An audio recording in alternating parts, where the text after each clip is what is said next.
विश्व गुरु आप तब बनेंगे जब जनसंख्या पे नियंत्रण होगा, तो मैं इसलिए ला रहा हूं। नमस्कार, मैं शंभू कुमार सिंह और आप देख रहे हैं नेशनल दस्तक। नमस्कार। आप लोग बताइए, काफी दिनों बाद मुलाकात हुई। आज दो खास बातें जो मैं आपसे करना चाहता हूं। एक तो हुल जोहार और जय भीम नमो बुद्धाय। आप सोच रहे हैं आज मैं हुल जोहार और जय भीम नमो बुद्धाय क्यों कह रहा हूं। इन दोनों शब्दों के बड़े मायने हैं। आज भारत को पहली राष्ट्रपति मिली है जो हुल जोहार बोली है। ट्राइबल हैं, आदिवासी समाज की महिला राष्ट्रपति है, नाम है उनका द्रौपदी मुर्मू। दूसरा, आज फूलन देवी की शहादत दिवस है। वो फूलन देवी जिन्होंने प्रतिकार का रास्ता चुना, हथियार उठाया और प्रतिशोध लिया, अपने अपमान का बदला लिया और बिना कोर्ट की सजा सुनाए हुए भी उनको 11 साल जेल में रहना पड़ा। जबकि यकीन मानिए, अगर उन पर कोर्ट में सुनवाई होती तो बाइज्जत वो बड़ी होती। पूरी दुनिया में उनको प्रतीक माना गया है, वीरांगना है, लेकिन भारत के लोग हैं जातिवादी, मनुवादी, जो उनसे आज भी नफरत करते हैं।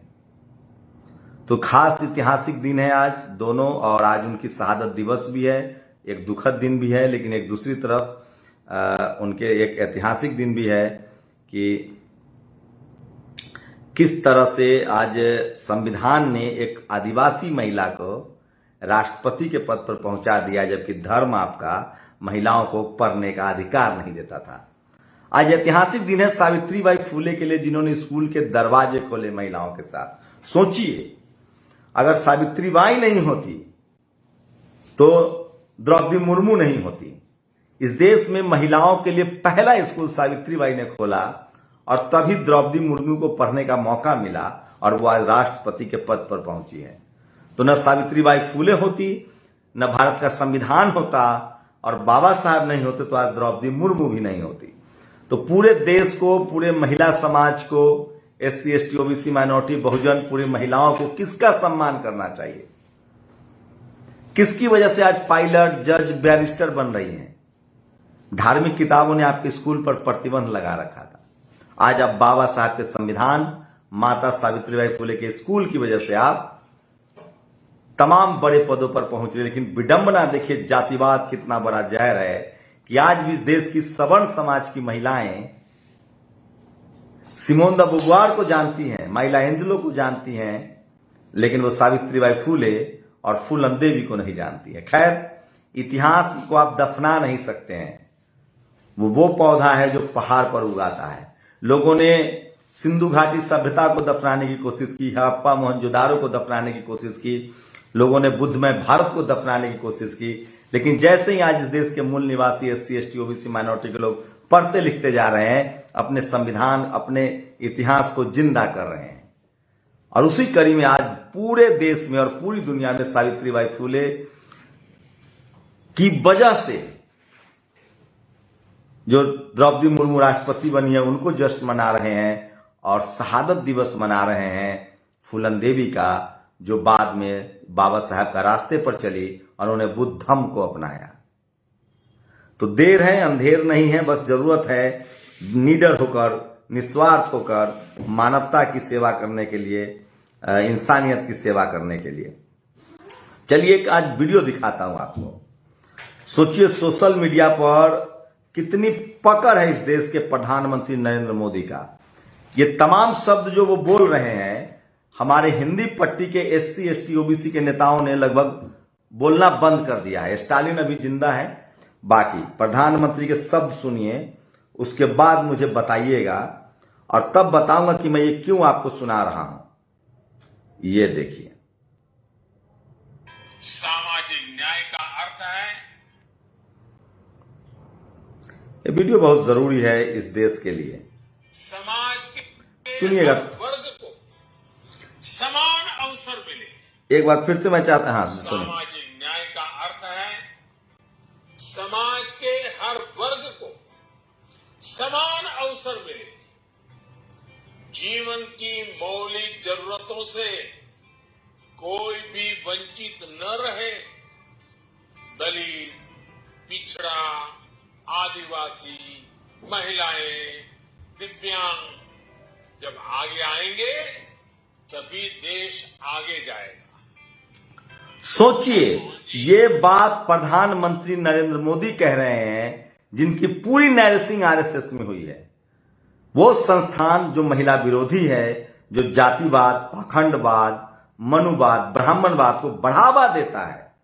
लेकिन प्रधानमंत्री नरेंद्र मोदी ने इस देश के खाक छाने हैं, सड़कों को छाना है, और उन्हें पता है कि इस देश में एससी, एसटी, ओबीसी माइनॉरिटी के लोग हजारों लाखों की संख्या में सोशल मीडिया पर क्रांतिकारी बदलाव कर रहे हैं। लेकिन इस देश के वो नेता जिनके बाप दादाओं ने सोशल जस्टिस की लड़ाई लड़ी है, और जब उनके कंधे पर जिम्मेदारी आई है तो वो भूल गए हैं। कोई A to Z कर रहा है, कोई परशुराम जयंती मना रहा है, फरसा लहरा रहा है, कोई सर्वजन हिताय सर्वजन सुखाय कर रहा है। सोचिए, नरेंद्र मोदी को जातीय समीकरण साधना आ रहा है, नरेंद्र मोदी को जाति के नेता खड़ा करना आ रहा है, और हिंदू का तो वो स्टॉक मार्केट है ही, हिंदू के तो वो होलसेल मार्केटिंग करते ही हैं। तो सोचिए कितनी ज्यादा राजनीतिक सूझबूझ है कि वो आपको कभी शेड्यूल कास्ट का राष्ट्रपति, कभी शेड्यूल ट्राइब का राष्ट्रपति, कभी हारे हुए ओबीसी का डिप्टी सीएम बना के वो आपके वोटों को साधने की कोशिश कर रहे हैं। ये बात सच है कि आरएसएस और बीजेपी इससे ज्यादा कमजोर कभी नहीं थी जितना आज कमजोर। और इसकी वजह है एससी, एसटी, ओबीसी माइनॉरिटी का हर वो शख्स जो सोशल मीडिया पर अपनी बातें कह रहा है, टीवी में जाके अपनी बातें कह रहा है, जिसकी गिरफ्तारी हो रही है, जिनकी नौकरियां जा रही है। याद कीजिए रोहित वेमुला को, जिनकी शहादत हो गई। क्यों? क्योंकि वो जय भीम, फूले पेरियार अंबेडकर का आंदोलन चला रहे थे। आज हम लोग के साथ क्या हो रहा है, कौन कब कहां क्या करके जाएगा कुछ पता नहीं होता है, क्योंकि हमें भरोसा नहीं है कि हमारा समाज हमारे साथ खड़ा होगा। लेकिन प्रधानमंत्री नरेंद्र मोदी की राजनीतिक चालाकी, राजनीतिक शातिरपना या राजनीतिक सूझबूझ जो कहिए आप, लेकिन वो कम से कम बात तो कर रहे हैं। लेकिन आपके नेताओं के जुबान से ये शब्द नहीं है।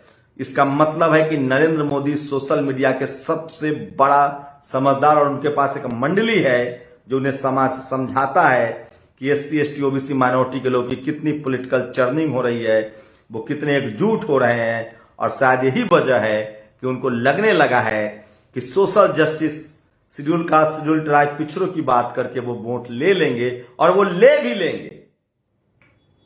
मैं इस देश का वोटिंग पैटर्न बता रहा हूं।